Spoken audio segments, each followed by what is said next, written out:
Let's look at some problems from chapter 21. So our first problem here is a balancing of a nuclear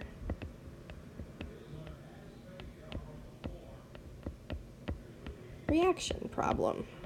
And you'll see many of these, they're very common, where you've got a missing piece here. You've got a line, a blank line. What is missing? It can be a product, it can be a reactant. I'm going to show you how to balance it either way.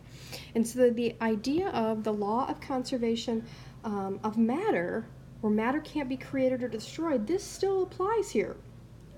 Which means whatever my reactant totals are on the left-hand side must equal my product totals on the right-hand side. And you're thinking, what in the world? How does this apply to this? Well, notice these numbers here across the top and across the bottom.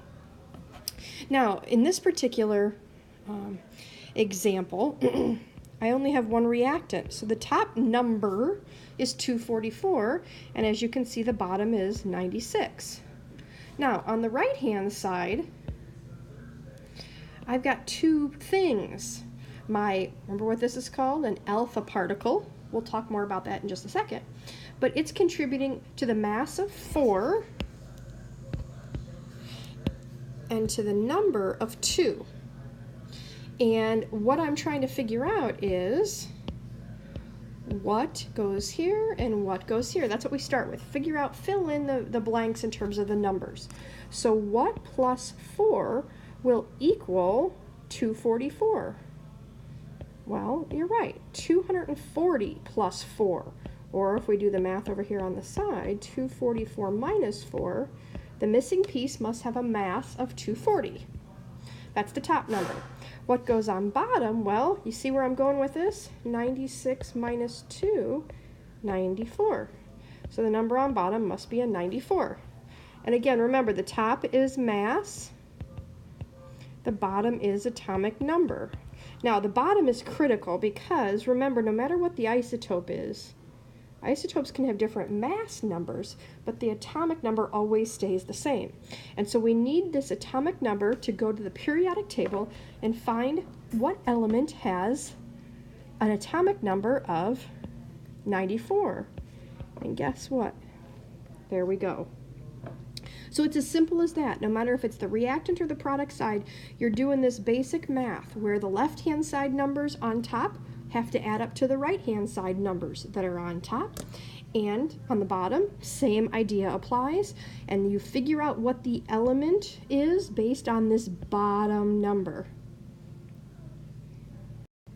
All right, now let's look at, and I probably should have done this first, so my apologies, but let's talk about real briefly the different particles. So these are things that when you've got an unstable radioactive nuclei, they decay and give off, for instance. And so let's just kind of summarize what the different ones are.